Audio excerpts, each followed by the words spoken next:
केयरसन hotel के बारे में कोई सही अंदाजा कायम करने के बाद ही मैं इस सिलसिले में फैसला कर सकता था कि जहां तक मेरी रसाई भी हार्वर्ड ही के तवस्सुत से हुई है या फिर इसमें हार्वर्ड का हाथ नहीं है। थोड़ी देर के बाद मैंने रूम सर्विस को टेलीफोन करके अपने लिए कॉफी तलब की और उसके साथ ही कुछ स्नैक्स भी। उसके बाद दरवाजा खोलकर आराम से सोफे पर बैठ गया। बावर्दी वेटर ने फौरन ही मेरी मंगवाई हुई चीजें सर्व कर दी। मैं कॉफी से शुगल करते हुए मामलात पर गौर करता रहा। कार्ड्स के मसले में मुझे उलझाने की कोशिश की गई थी। मैं अब तक तो हिमाकतें करता रहा था मगर अब इस मूड में नहीं था। अगर इस सिलसिले में कोई खास सूरत सामने आती है तो दूसरी बात है, वरना अपना काम जारी रखूंगा। पेरिस में केयरसन होटल में मेरा कयाम ज्यादा अरसे तक मुनासिब नहीं था। मुझे कोई ऐसी जगह अपनानी थी जहां मैं अपने तौर पर रह सकूं और ऑलिव हार्वर्ड को चकमा दे सकूं। उसके साथ ही साथ मुझे असलहे वगैरह की भी जरूरत थी। पेरिस के बारे में तफसीलात से आगाह होना कुछ मुश्किल काम नहीं था। नक्शे और उस शहर के बारे में लिटरेचर आसानी से मिल सकता था। उसके इंतजामात सयाहों के लिए जगह जगह कर दिए गए थे, लेकिन इस शदीद बारिश में बाहर निकलना मुमकिन नहीं था। बारिश थमे तो अपने आइंदा इक़दाम के बारे में कोई सही फैसला कर सकूं। इससे कबल अगर ऑलिव हार्वर्ड की तरफ से कोई ऐसी कार्रवाई हुई तो मैं ऐसे मौके पर एक थके हुए इंसान की तरह अपनी आमादगी का इजहार कर दूंगा ताकि ऑलिव हार्वर्ड को मुकम्मल यकीन हो जाए कि मैं अब उसका मद्दे मुकाबिल नहीं रहा। उसके साथ साथ ही मेरे जहन में और भी बहुत से मंसूबे थे और उस शहर की दास्तानें मेरी समात के लिए अजनबी नहीं थी। जहाँ ये शहर बेमिसाल था और यहाँ की खूबसूरती काबिल दीद थी, वहाँ यहाँ की जिंदगी में ऐसे अनासर भी पाए जाते थे जो जुर्म व गुनाह से दिलचस्पी रखते थे और जिनकी दुनिया बहुत वसी थी। अगर उन लोगों में शामिल होकर मैं अपना हुलिया ही बदल लूं तो ऑलिव हार्वर्ड हाथ मलता रह जाएगा। इसके लिए मुझे कुछ सामान दरकार था जिसमें खास चीज मेकअप का सामान था। इस ख्याल के साथ ही दिल में एक हुक सी उठी। काई शिन याद आया जिसने मुझे एक अजीबो गरीब महलूल दिया था। उस महलूल को दुनिया का सबसे शानदार मेकअप लोशन करार दिया जा सकता था। काश उन लोगों से किसी तरह एक बार फिर मुलाकात हो जाए और मैं फिर उतना ही बाइख्तियार हो जाऊं। मैं बहुत देर तक सोचता रहा। इस तरह कमरे में बंद होकर बैठे रहने से कुछ हासिल नहीं था। ताश की उस गड्डी के बारे में भी सोचा था जो उस वक्त दोबारा एक ऐसी जगह पोशीदा कर दी थी जहां कोई बहुत ही बारीक बीन निगाह ही पहुंच सकती थी, वरना आम लोगों की रसाई वहां तक नामुमकिन थी। न जाने कितनी देर उसी तरह गुजर गई। उसके बाद कमरे से बाहर निकल कर ताला लगाया और चौड़ी राहदारी से गुजर कर लिफ्ट तक पहुंच गया। नहायत सुबुकरू और सुबुक रफ्तार लिफ्ट थी जिसने मुझे पहली मंजिल तक पहुंचा दिया। ये पूरा फ्लोर रिफ्रेशिंग हॉल पर मुश्तमिल था और उस वक्त बारिश से लुत्फानंदोज होने वालों की तादाद यहाँ बहुत ज्यादा थी। हॉल में खास तर्ज की झिलमिलियां लगी हुई थी जिनसे बारिश के मनाजिर से लुत्फानंदोज हुआ जा सकता था। जरा सा बटन दबाइए तो बारिश की फुहारें अंदर भी आ जाती थी, लेकिन उस वक्त झिलमिलियां बंद ही रखी गई थी। बस चंद ही खुश ज़ौक़ थे जो बाहर का नजारा कर रहे थे। मैंने भी एक ऐसी ही मेज मुंतखब की जहां से मैं सड़कों को देख सकता था। भीगी सड़कों पर जिंदगी रवां दवां थी। बारिश पेरिस के मामूलात में से थी, इसलिए वहां के लोग ज्यादा मुतासिर नजर नहीं आ रहे थे, सिवाय इसके कि बारिश से बचाव का बंदोबस्त कर लें। ज्यादा देर नहीं गुजरी थी कि अकब से एक आवाज उभरी, तन्हाई भी जिंदगी का सबसे बड़ा अजाब है। मैंने चौंक कर देखा तो एक दराज कामत खूबसूरत लड़की मेरे शाने के बिल्कुल नजदीक खड़ी हुई थी। मैंने एक लम्हे के लिए उसे देखा, दूसरे लम्हे मेरे जहन में वही तसव्वुर जाग उठा। जिंदगी के मामूलात तब्दील किए बगैर गुजारा नहीं है। मैंने मुस्कुराकर उसकी तरफ देखते हुए कहा, आपने दुरुस्त कहा और फिर ये मौसम भी तन्हा रहने का नहीं है। मेरा इतना कहना ही काफी था। लड़की कुर्सी घसीट कर मेरे नजदीक बैठ गई। उसकी आंखों से दिलचस्पी का तासुर झांक रहा था। बोली, मेरा नाम जैनी है।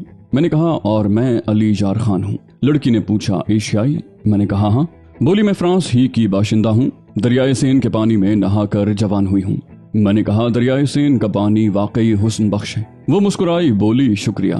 फिर आहिस्ता से कहा, शैंपेन? मैंने वेटर को इशारा किया और फिर लड़की के लिए शैंपेन तलब की। उसने चौंक कर मुझे देखा, बोली, और तुम? मैंने कहा, मैं अगर मिल सका तो दरियाए सेन का पानी पीऊंगा ताकि अपने आप को तुम्हारे काबिल बनाऊं। वो हंस पड़ी, फिर आहिस्ता से बोली, एशिया हसीन है, हसीन और पुरस्रार। मैंने गहरी निगाहों से उसे देखते हुए कहा, शायद। बोली, इसी होटल में रहते हो? मैंने कहा, जमीन व आसमान के दरमियान बड़ी वुसअत है, बस यूं समझ लो यहीं कहीं रहता हूँ। वो इस्तेजाबिया लहजे में बोली, समझी नहीं। मैंने कहा, हर बात समझने के लिए नहीं होती। वो ताज्जुब से मेरी शक्ल देखने लगी। बोली, तुम्हारी बातें कुछ समझ में नहीं आ रही। मेरी आमद से नाखुश तो नहीं हो? मैंने कहा, नहीं। अगर नाखुश होता तो वो अपने पास जगह क्यों देता? उसने मुस्कुराते हुए कहा, शुक्रिया। वेटर ने इस दौरान शैंपेन सर्व कर दी थी। मैंने अपने लिए कुछ तलब न किया, चूंकि थोड़ी देर कबल ही कॉफी पी चुका था और उस वक्त कुछ भी पीने का मूड नहीं था। लड़की ने अपने लिए ग्लास बनाया और फिर अजीब सी निगाहों से मुझे देखते हुए कहने लगी, तुम कुछ नहीं पी रहे? मुझे ताज्जुब है। मैंने कहा, हर बात पर ताज्जुब का इजहार नहीं किया जाता। बोली, मशरकियों के बारे में मैंने बहुत सी कहानियां सुनी हैं। मैंने कहा, हाँ, हर शख्स के बारे में कोई ना कोई कहानी घड़ ही ली जाती है।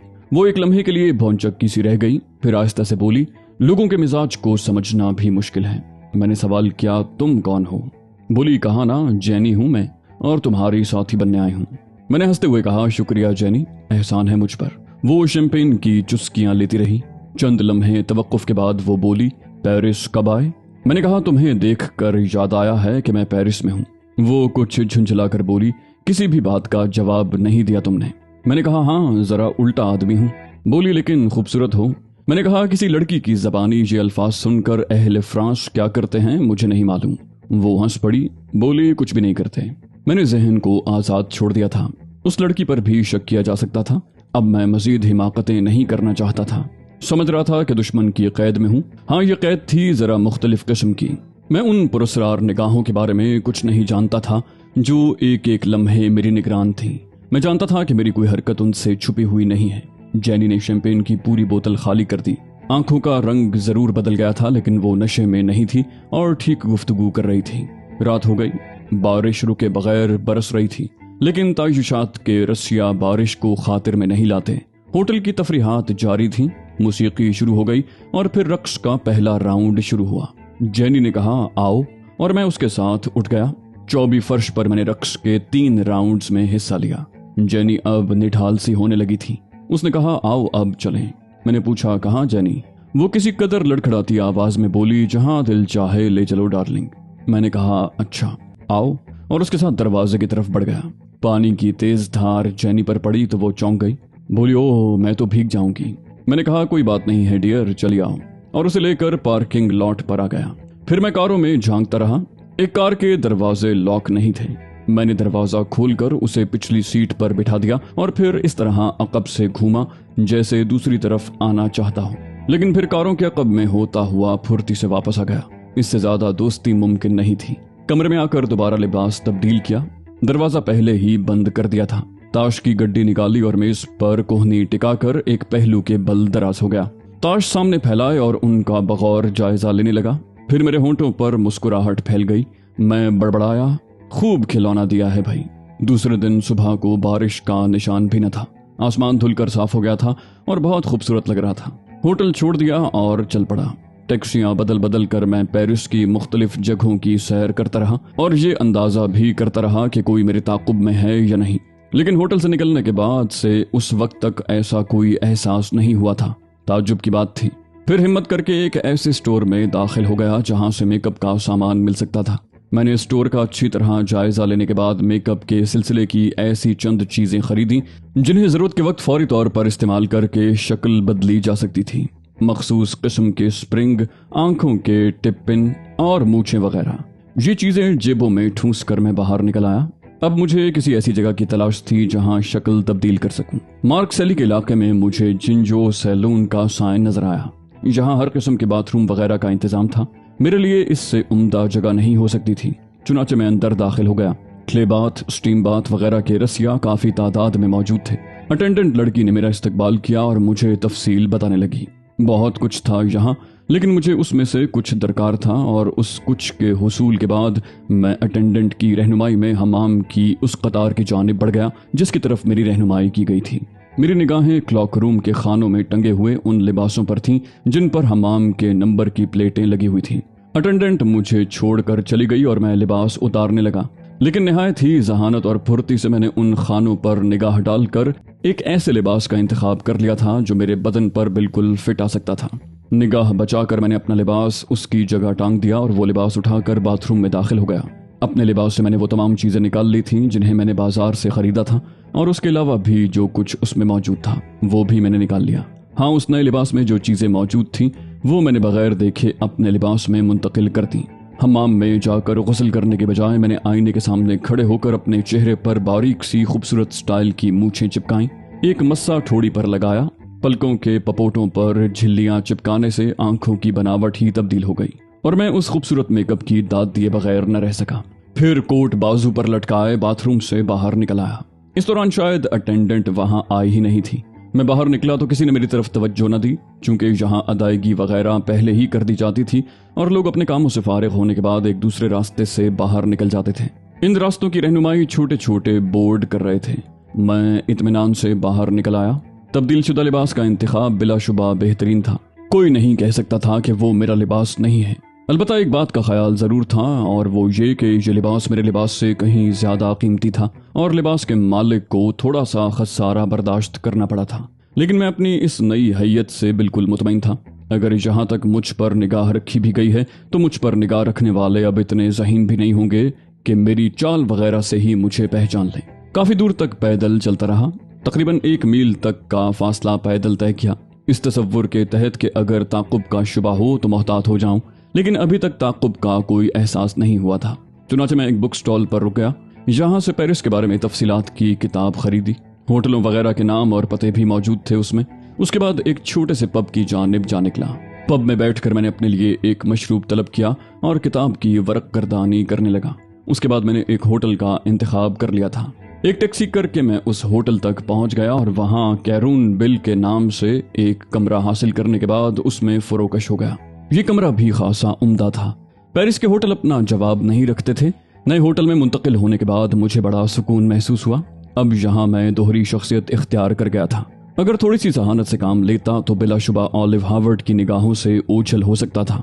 फिलवक्त अपने पुराने होटल में जाने की जरूरत नहीं थी, क्योंकि वहां कोई भी ऐसी चीज बाकी नहीं थी जो मेरे लिए बाइस से जरूरत होती।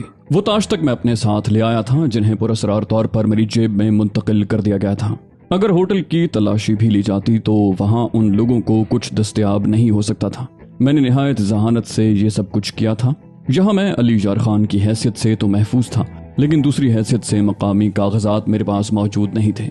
चुनाचे इस सिलसिले में जरा मोहतात रहना था।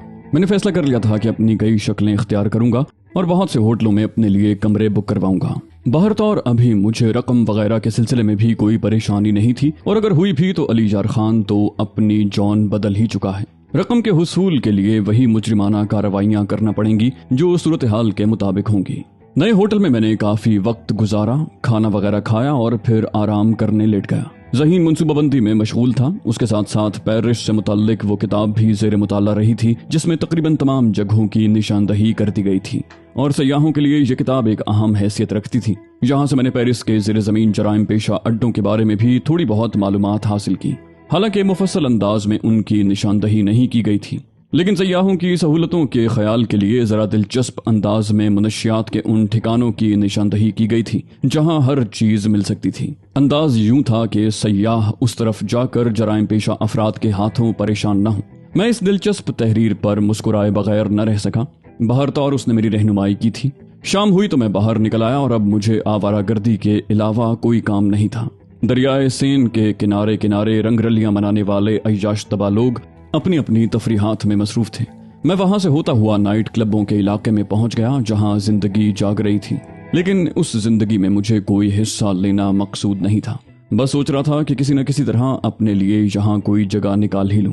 शाउंस फ्लोरिडा नामी क्लब के सामने रुककर मैंने वो दिलचस्प तहरीरें पढ़ी।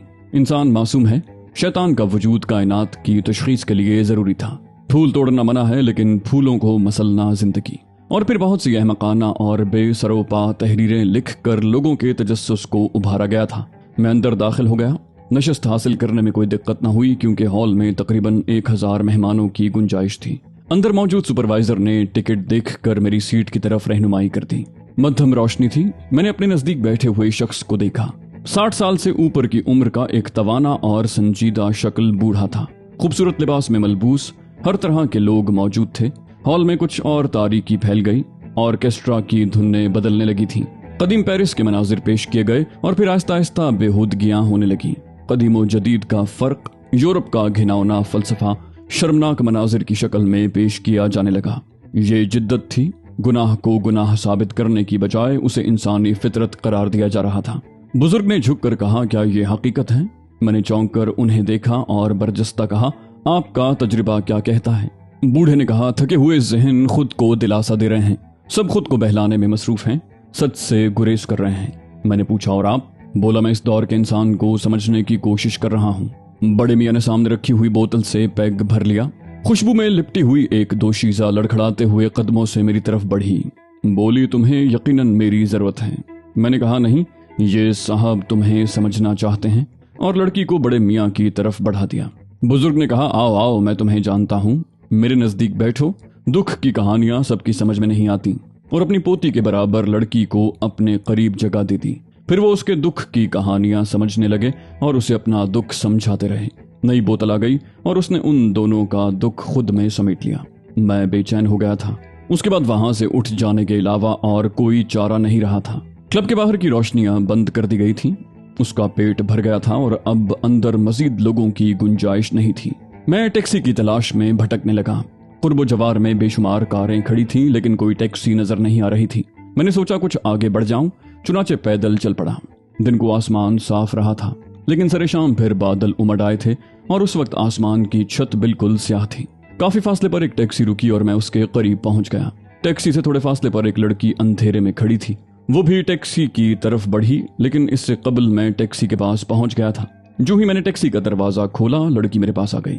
बोली प्लीज, मुझे भी टैक्सी की जरूरत है। उसकी आवाज में लड़खड़ाहट थी, लेकिन ये आवाज मेरे जहन में सनसनी पैदा किए बगैर न रह सकी। मैंने आंखें फाड़ कर उसे देखा और मेरी हैरत की इंतहा न रही। वो तहजीब थी, लेकिन बहुत बुरे हाल में। शायद उसने जरूरत से ज्यादा चढ़ा रखी थी। मैंने कहा कोई बात नहीं, हम दोनों अपनी जरूरत पूरी कर लेते हैं, और उसे टैक्सी में बैठने की इजाजत दे दी। तहजीब ने कहा ओ जिम, मेरे खुदा ये तुम हो, खूब मिले, आओ अंदर आ जाओ। मैं अंदर बैठ गया। वो नशे में मालूम होती थी। ड्राइवर ने टैक्सी स्टार्ट करके आगे बढ़ा दी। उसने पूछा कहाँ चलूं? तहजीब जल्दी से बोल पड़ी शांतर से। मैं खामोश रहा। टैक्सी बरक रफ्तारी से रोशन और तारीक सड़कें तय करती रही। अंदर तारीकी थी, इसलिए तहजीब की शक्ल नुमाया न हुई, लेकिन एक बार जब टैक्सी तेज रोशनी के दरमियान से गुजरी तो मैं उसकी शक्ल देखने में कामयाब हो ही गया। लेकिन अब मैं उछल पड़ा था। तहजीब जख्मी थी, उसकी नाक सूजी हुई थी, रुखसारों पर निशान थे, बाल भी नुचे हुए थे, लिबास भी कई जगह से फटा हुआ था। वो नशे के आलम में नहीं थी, बल्कि जख्मी थी। ड्राइवर की मौजूदगी में कोई सवाल या हरकत मुनासिब नहीं थी, इसलिए मैं खामोश रहा। लेकिन अब उस पुरस्कार लड़की के बारे में जहन में शदीद तजस्सुस जाग उठा था। बकिया सफर खामोशी से तय हुआ। ड्राइवर सान तरसे के इलाके में दाखिल हो गया था। उसने कहा किस तरफ मैडम? तहजीब बोली वो सामने, कैरी पैन के सामने रोक दो, और ड्राइवर ने टैक्सी मतलूबा जगह रोक दी। तहजीब बोली और मैंने नीचे उतर कर बिल अदा कर दिया।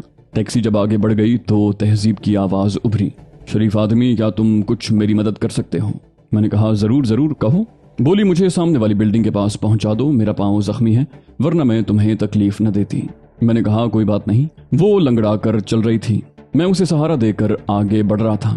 मैंने कहा टैक्सी इतनी दूर रुकवाने की क्या जरूरत थी? बोली ओह कोई खास बात नहीं है, ये टैक्सी ड्राइवर बड़े कमीने होते हैं। अगर मैं जख्मी ना होती तो कोई बात नहीं थी, लेकिन इस शक्ल में ड्राइवर मुझे लूट भी सकता था। मैंने कहा इसलिए तुमने मुझे जिम के नाम से पुकारा था? बोली हाँ सॉरी, मैं चाहती थी कि वो मुझे तन्हा ना समझे। मैं उसे संभाले हुए सामने वाली बिल्डिंग के पास पहुंच गया। उम्दा रिहायशी फ्लैट थे। हॉल में पहुंचकर उसने मेरा शुक्रिया अदा किया। बोली अब मैं चली जाऊंगी। मैंने पूछा कौन सी मंजिल पर जाओगी, मैं छोड़ दूंगा। बोली नहीं बस शुक्रिया, और लिफ्ट की तरफ बढ़ गई। मैंने सिर्फ एक लम्हे के लिए सोचा और फिर बरकरफ्तारी से सीढ़ियां फलांगता हुआ ऊपर जाने लगा। लिफ्ट तीसरी मंजिल पर रुकी थी। मैं जिस वक्त ऊपर पहुंचा वो उसी तरह लंगड़ाते हुए राहदारी में आगे बढ़ रही थी। सख्त तकलीफ में मालूम होती थी। मैं सितूनों की आड़ लेकर आगे बढ़ता रहा। फिर वो एक फ्लैट के दरवाजे के सामने रुकी और लिबास से चाबी निकाल कर ताला खोलने लगी। मैंने गहरी सांस लेकर सोचा तन्हा है, और बरक रफ्तारी से आगे बढ़ गया। फिर जो ही वो दरवाजा खोलकर अंदर दाखिल हुई, मैं भी लपक कर अंदर घुस गया। वो बुरी तरह घबरा गई थी। फिर उसने हैरत से कहा तुम? मैंने मुस्कुराते हुए कहा हाँ डियर, तुम्हें इस तरह छोड़ने को जी नहीं चाहा। उसने अंदर दाखिल होते ही रोशनी कर दी थी और अब मैं उसकी शक्ल देख सकता था। एक लम्हे में मैंने उसकी आंखों में कई रंग देखे। फिर वो मुस्कुरा दी। बोली दरवाजा बंद कर दो। मैंने दरवाजा बंद करके उसकी तरफ देखा। वो सामने ड्राइंग रूम है, मुझे सहारा दो। मैं उसे लिए हुए ड्राइंग रूम में दाखिल हो गया। उसकी सांसें बोझल हो रही थी। बोली मदद करने आए हो तो कुछ तकलीफें भी उठाना पड़ेंगी। मैंने कहा हाजिर हूँ, कहो। बोली मेरा हुलिया देख रहे हो, मैं सख्त जख्मी हूँ। उस दरवाजे के बराबर वाले दरवाजे को खोल कर अंदर जाओ, सामने बार है। मेरे लिए ब्रांडी अपने लिए जो दिल चाहे ले आओ, और हाँ, ब्राउन रंग की अलमारी में फर्स्ट एड बॉक्स है, वो भी ले आओ प्लीज। उसका लहजा इल्तिजा आमेज था। मैंने सिर्फ एक लम्हे के लिए सोचा था और फिर मैं ड्राइंग रूम से निकलकर दूसरे कमरे में आया और मतलूबा चीजें लेकर वापस पहुंच गया। ब्रांडी की बोतल से मैंने उसके लिए ब्रांडी उंडेली और ग्लास उसे पेश कर दिया। बोली अपने लिए कुछ नहीं लाए। तो दोस्तों, ये थी हमारी आज की एपिसोड। उम्मीद करते हैं आपको हमारी कहानी पसंद आई होगी। जाने से पहले इस वीडियो को लाइक कीजिए और शेयर करना मत भूलिए। कमेंट करके हमें बताइए कि आपको हमारी वीडियो कैसी लगी, और अगर अभी तक आपने इस चैनल को सब्सक्राइब नहीं किया तो इसे सब्सक्राइब कीजिए और बेल आइकन दबाकर ऑल नोटिफिकेशंस ऑन कर लीजिए।